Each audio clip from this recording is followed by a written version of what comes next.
Hello. The largely lawless borderland between England and Wales was a setting for considerable unrest in the medieval period. Hereford was frequently targeted by Welsh raiders.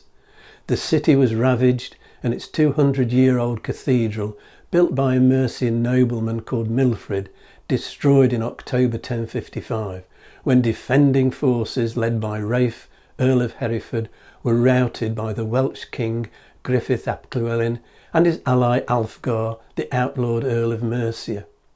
7 of the cathedral canons lost their lives in the attack.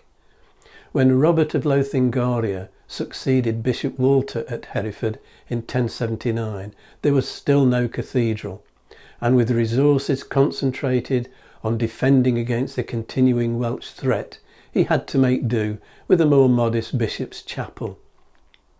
Hereford was not a rich diocese, but Bishop Robert's reputation for scholarship attracted intellectuals to the chapter. Hereford became known as the City of Philosophers.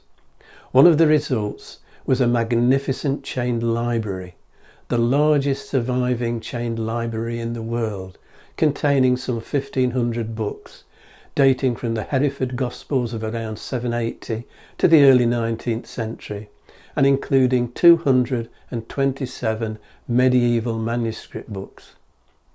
The building of a new cathedral began with the appointment as Bishop of Reinhelm, a priest at Rochester in 1107. Reinhelm had served Queen Matilda, wife of Henry I, as Chancellor. Reinhelm's cathedral was a relatively plain mix of Norman Romanesque and Saxon architectural influences built by local masons.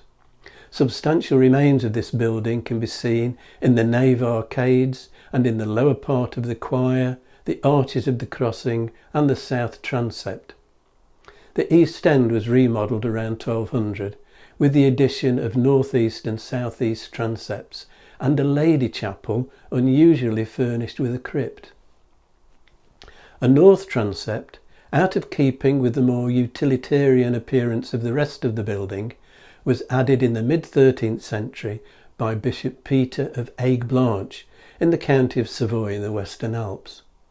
Exceptionally thin shafts, almost triangular arches, and other unconventional geometry reflect the relative sophistication of contemporary European cultural taste.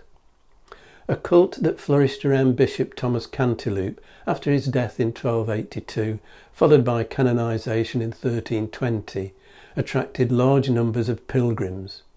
Their gifts contributed to replacing the bishop's throne and the choir stalls, building a new fan-vaulted 10-sided chapter house, which was largely demolished in the 18th century, and adding a tower over the crossing.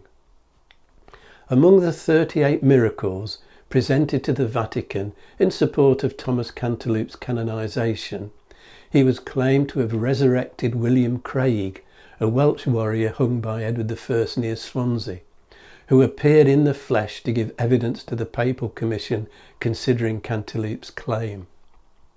The cloisters were built in 1412 and enclose a burial ground. The cathedral had a monopoly on burials in Hereford. Cantilupe's shrine was destroyed at the Reformation, but there's a restored tomb now in the north transept.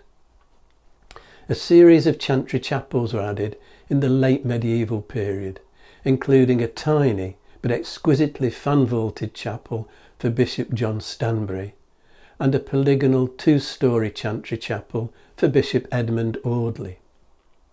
Among the cathedral treasures, Hereford is home to a 1217 copy of Magna Carta, the great Charter of Liberties agreed between King John and his barons at Runnymede in 1215, and the famous mappa mundi. This map of God's creation, which dates to around 1290, has been credited to Robert of Haldingham, a prebend at Lincoln Cathedral, and was once believed to have come from Lincoln. But research has shown the wood on which it was originally mounted and laid out came from the Hereford area, strongly suggesting it was locally made. The map, 52 inches in diameter, on a single sheet of vellum, is oriented with east at the top, It depicts the then known medieval world, with Jerusalem at the centre and the Red Sea coloured red. The British Isles are bottom left. Around 420 cities and towns are shown, along with images of biblical events, scenes from classical mythology, including the Cretan labyrinth and a depiction of the Golden Fleece, people from different countries, and various real and fabulous creatures. A new library at the cathedral now houses the mappa mundi and the chained library. Outside the cathedral, on Cathedral Green, is a bronze statue of Sir Edward Elgar. A keen cyclist, he is shown leaning on a sunbeam model. The statue was unveiled by Dame Janet Baker in 2005. Next time, I'm going to consider the people who designed and built our magnificent medieval cathedrals. If you've enjoyed this video, hit the like and subscribe buttons and click on the notification bell to be informed when the next video is available, or you can subscribe by clicking on the rose window over my shoulder.